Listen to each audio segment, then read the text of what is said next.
Okay, hi everybody. We're going to move forward in chapter 1, and we're going to get closer to getting it done. Now, even though chapter 1 is review material, if you took Math 50, you would have heard all of this information. But I learned very, very quickly that you just don't leave any stone unturned, and you hit the main things that you need to hit so the students can see it and get refreshed again. We've covered 1.2, simplifying numerical expressions using order of operations. And then we completed 1.4, the real number system, and subdivided the real number system into its various subsets. That's where we were talking about roster notation and set builder notation. Now, the remaining sections of chapter 1, 1.5, 1.6, and 1.7 are devoted to primarily the operations of real numbers: adding, subtracting, multiplying, and dividing. And then at the tail end of chapter 1, we'll emphasize some key properties, and then we'll speak about algebraic expressions and simplifying those kinds of expressions. Remember from an earlier comment, chapter 1 is specifically dealing with expressions. When we move to chapter 3 later on this weekend, we'll be moving into solving equations and inequalities. So we're going to move in to the next series of sections that will encompass 1.5 through 1.7. And I'm going to categorize these different concepts by capital letters. So the first concept that we're going to look at is absolute value. Absolute value is a key concept and a key prerequisite to adding real numbers. So here's absolute value. The absolute value of any real number, which we will call A, is denoted as this kind of a look. A, any given real number, if it's placed in between two vertical bars, those vertical bars stand for absolute value. They're a grouping device, but they're a special grouping device because it stands for absolute value. So the absolute value of real number A, denoted as this kind of an expression, is the distance from 0 to A on a number line. Now let's see if we can even talk a little bit more layman. The absolute value of any real number is the distance that real number is away from 0 on a number line. And because absolute value is a distance, and no distance between 2 points can ever be negative, if I held up that dry erase marker and I gave somebody in the class a ruler and I said, would you just measure that in inches? And it measured, let's say, to be 5 inches. You wouldn't say that it's -5. You would say that it's 5 because a distance can never be negative. It can only be positive or 0. So if absolute value represents a distance, and no distance can ever be negative, then the absolute value of any real number can never be negative. It either has to be positive or it is 0. So if we were identifying the absolute value of 4. That's what this is saying. The absolute value of 4 is the distance that 4 is away from 0. And the distance that 4 is away from 0 is a positive 4 units. So the absolute value of 4, never can it be negative, positive 4. The absolute value of negative 3. Even though negative 3 is to the left of 0, when we're finding its absolute value, we want to find the distance between 0 and negative 3. And its distance, because it can never be negative, its distance is 3 units. It just happens to be on the negative side, but it's a distance of 3 units. So the absolute value of negative 3, it is 3. And the absolute value of 0 is, in fact, 0. So I think the key thing as we leave capital letter A and absolute value is, just remember this synonym. Absolute value represents a distance, and no distance can ever be negative. Therefore, the absolute value of any real number can never be negative. Okay. B. Let's move into the first operation. Adding real numbers. There are 2 primary rules. Rule number 1 has to deal with numbers that are being added together that have the same signs. Positive plus positive, negative plus negative. Here's the rule when you are adding real numbers that have the same signs. Step 1. You take the 2 numbers that are being added together and you add their absolute values together. And when you get that total, when you get that number, you take the common sign of the addends as the sign of your sum. So if we're adding 2 positive real numbers together, step 1, we add their absolute values together. And after we've added their absolute values together, we take the common sign of the addends as the sign of our answer, and since the sign of the addends is positive, our answer is positive. If it's negative plus negative, we are adding real numbers with the same signs. Rule 1, add their absolute values, and when we get that total after we've added their absolute values, we take the common sign of the addends, the common sign is negative, and it becomes the sign of our answer. Positive plus positive can be thought of 2 deposits that you're putting into your bank.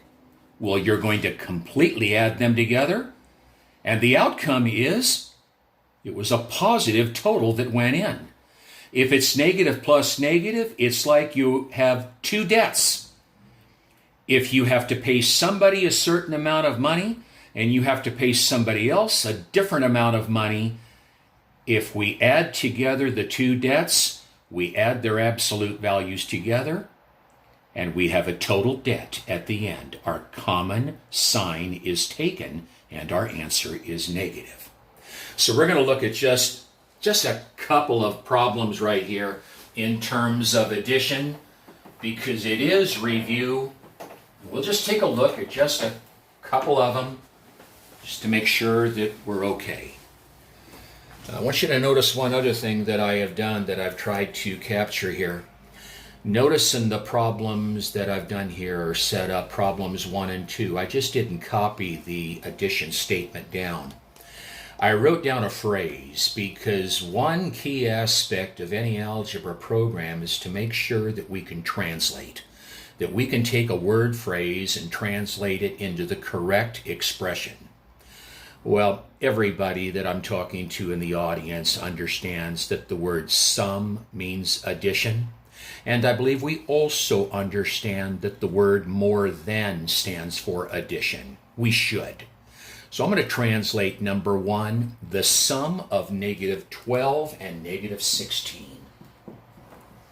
Negative 12 plus negative 16.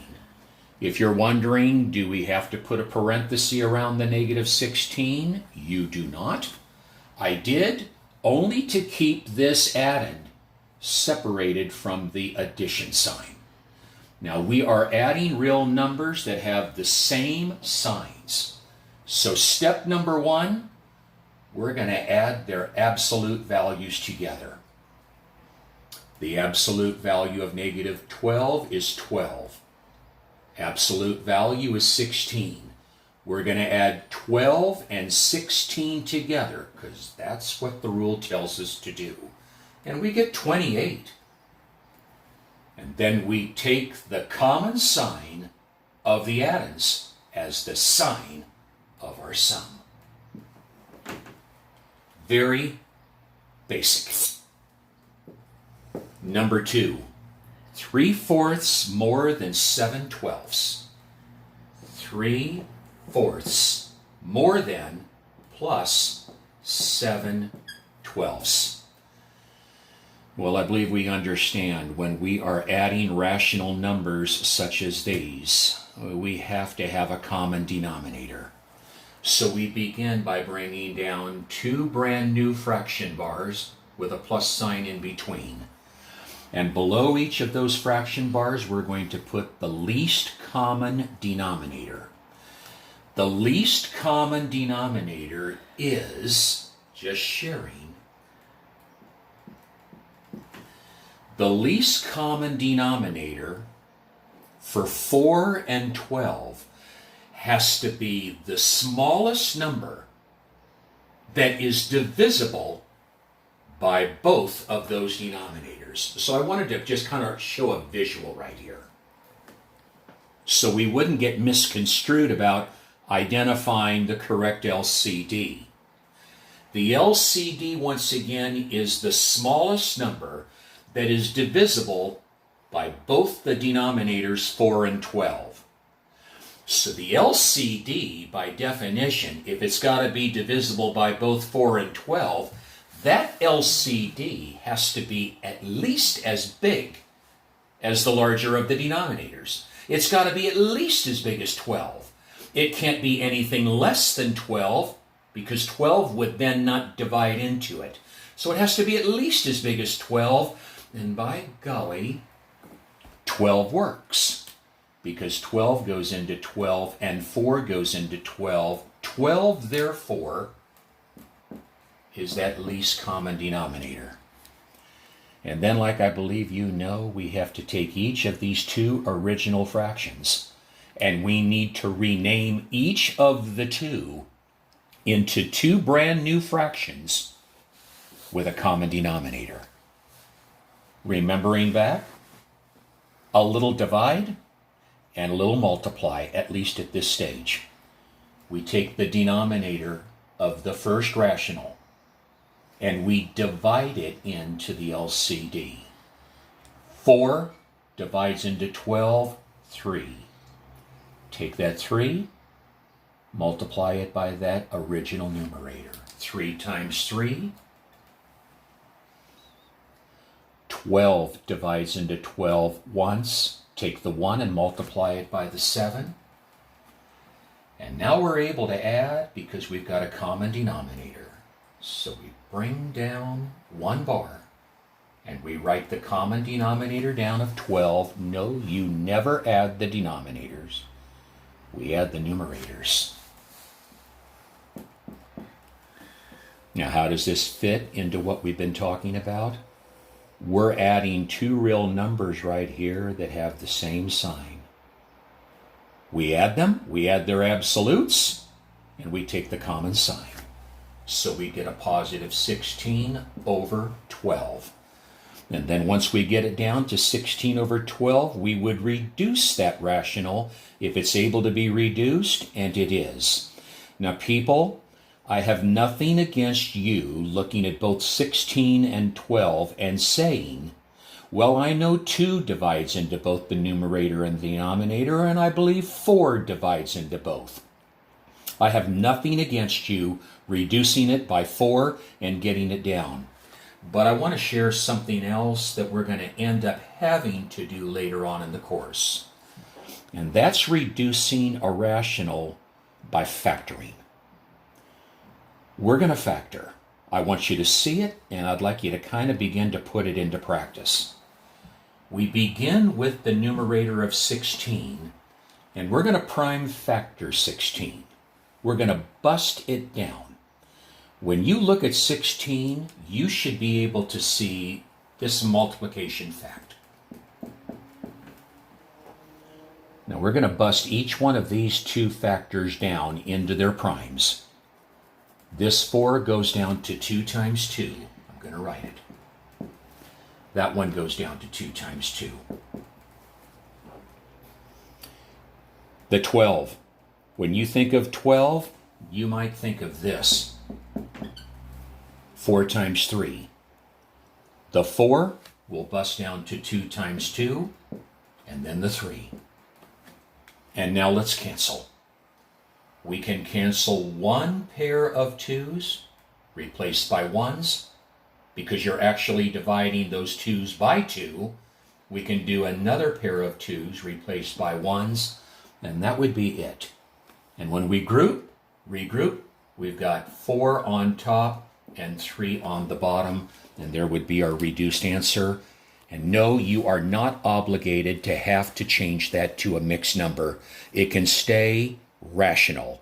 It can stay in the form of A over B. And then finally, number 3.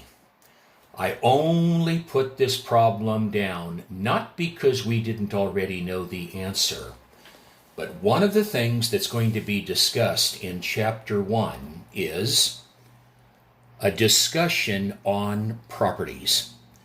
And this is an example of an addition problem that is dealing with the first type of property, which is called an identity property. Kind of comes from the word identical. We know that any number added to 0 will give us that number. There's no major revelation there. We know we get an answer of negative 13. This problem, negative 13 plus 0 giving us negative 13, is an example of the identity property of 0, or the identity property of, let's give it the exact word, the identity property of addition.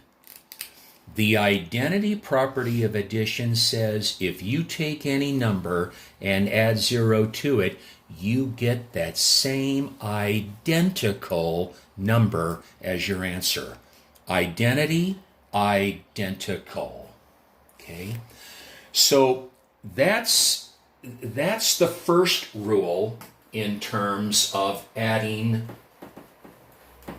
real numbers. Adding numbers that have the same signs.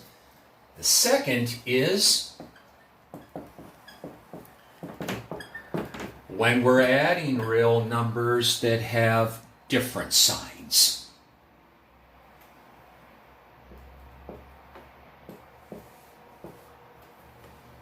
Now here's the rule. I'm sharing. Many of you, all of you should know. When you add real numbers that have different signs, one being a negative and the other one being a positive, rule 1, we subtract absolute values. We don't add them. We would only add them if they had the same signs. But if the signs are different, we subtract the smaller absolute value from the bigger absolute value. That's the first thing that we do. Positive 5 is the smaller absolute value. Negative 8 is the number that has the bigger absolute value. So we subtract absolute values. We're actually going to do this step 1. That's really what we're doing. The absolute value of negative 8, 8. The absolute value of 5, 5. We're going to subtract the smaller absolute from the bigger. We get a 3. Second rule. How do we determine the sign? We take the sign of the real number that has the bigger absolute value. This has a bigger absolute value. He's negative. Our answer is negative. So when the signs are different, we subtract absolutes. We get 3. We then take the sign of the bigger absolute value real number. He's the bigger absolute. He is negative. Our answer is negative. Let's go to this.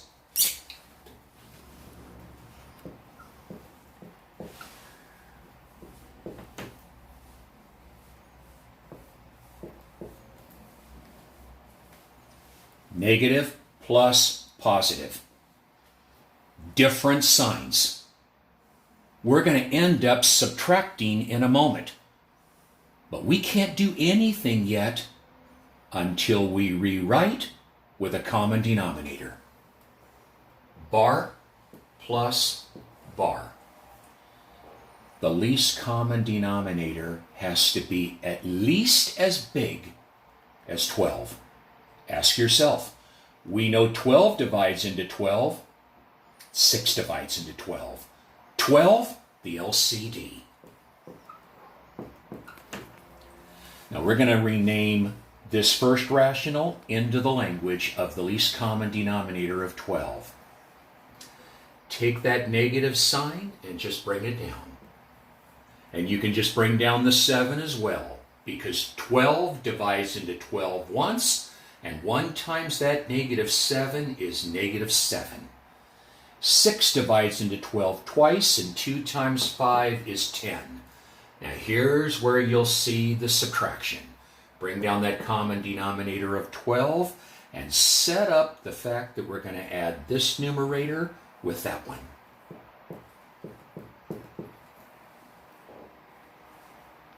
The top. We're adding numbers with different signs. We subtract absolutes. Bring down the common denominator of 12. We're going to subtract the smaller absolute from the bigger. We're going to subtract 10 by 7. We're actually doing this. We're subtracting the smaller absolute from the bigger. We get 3, and we take the sign of the bigger absolute value number. This is a bigger distance away from 0. He's positive. Our 3 is positive. Then if that rational can be reduced, and I believe he can, we reduce. I'm going to bring down the 3, and I'm going to prime factor 12. We had seen him before. He would become,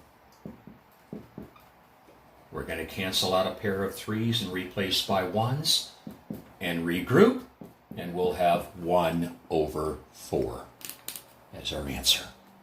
So people, second rule with addition. If we are adding real numbers with different signs, we subtract the smaller absolute from the bigger absolute, and we take the sign of the real number that has the bigger absolute value. Now that takes care of letter B.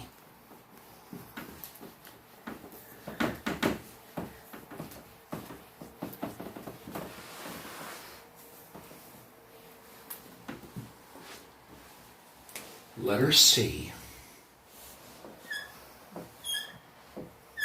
is going to get us into the second operation called subtracting of real numbers. And there's a little prerequisite that needs to be met, and letter C is another key little concept.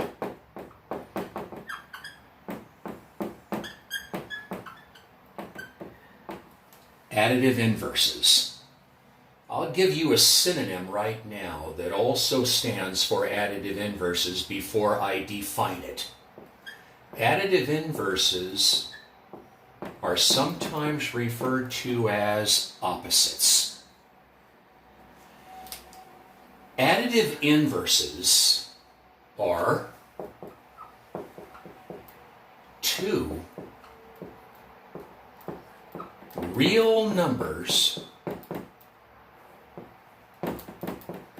with opposite signs that have the same absolute value. Let's just share a couple.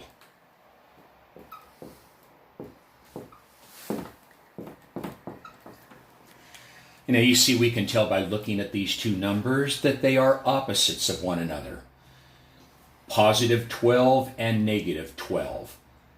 You see one reason why they're opposites and additive inverses, other than what I've already commented up here. They are on opposite sides of 0 on a number line, and they are the same distance away. So if they are the same distance away, they must have the same absolute values. And that's why I defined it in the way that I did. Additive inverses, or opposites, are two real numbers with opposite signs, one's positive and the other's negative, that have the same absolute value.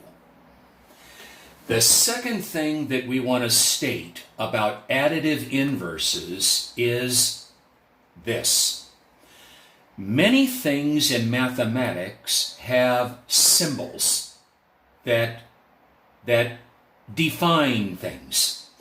And when we speak about additive inverses, the concept of additive inverse has a symbol. It is this.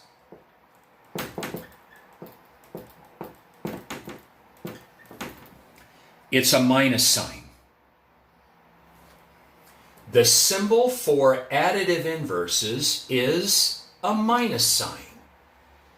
If I bring down a minus sign and I put just a number after it, like this. Now, true, if we were going to identify this number, we would just simply say -8. We'd say -8 right away.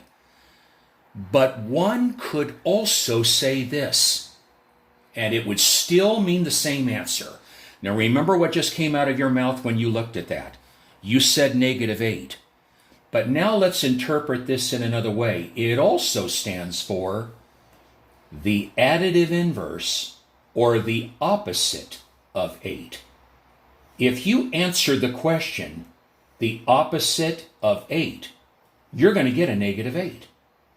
And that's exactly what we have there. The minus sign is the symbol for additive inverse. And where that symbol really shows up is when you write it down and you follow it by a variable. Now notice, this might sound a little bit corny and comical in a particular way, but it would be incorrect to read this by saying -A. There's no such thing called -A. Letters of the alphabet are never negative, so it would be wrong to say -A. It would not be wrong to say -1A, because only numbers can be negative. It would be incorrect to say -A. It would be correct to say the additive inverse, or the opposite of A. That's where the minus sign, standing for additive inverse, shows its face. This really means the additive inverse or the opposite of A. Now, the only thing that I want to do with additive inverses before we close off this little portion of the video is I don't want to have to come back to this. Let's say that we're going to evaluate this little expression right here. Let's say we're going to evaluate that. If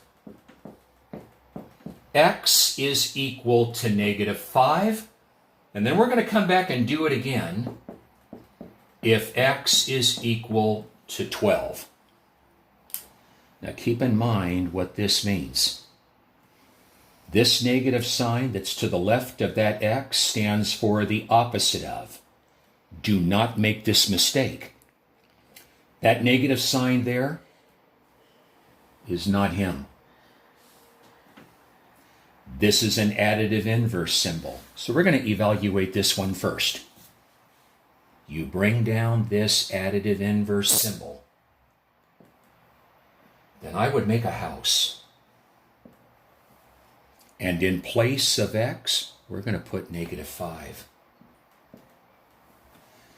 Now, people, I know that when you look at that problem, many of you will look at it and say, well, I already know that's a +5 because there's an even number of negatives. 2 negatives make a positive. You're absolutely right. But it's also positive because of the interpretation of the additive inverse.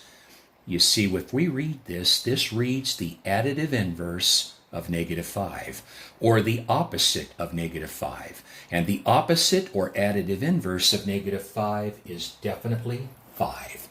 So you see, that works as well. Let me erase. What if x is 12? Well, you bring down that additive inverse symbol. And in place of x, we'll put 12.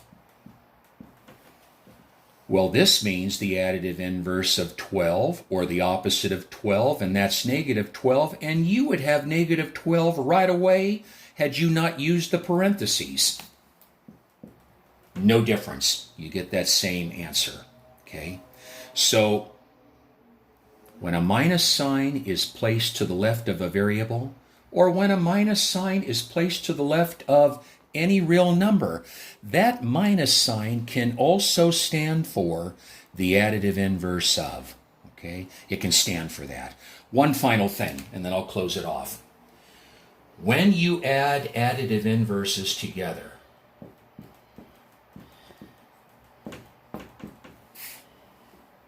that's a +1a, and that's a -1a. They're additive inverses of one another. Whenever you add additive inverses together, you'll always get 0. This is another property name, which I'm going to leave you with as we close off this ditto. This is called the additive inverse property, or the property of opposites. Rule, it simply says, when you add opposites together, you'll always get 0. It's called the additive inverse property. So we're going to close this one off so I don't lose this video whatsoever, and we'll resume and we'll move it on and get a little bit closer to the conclusion of 1. Appreciate your time. Thank you.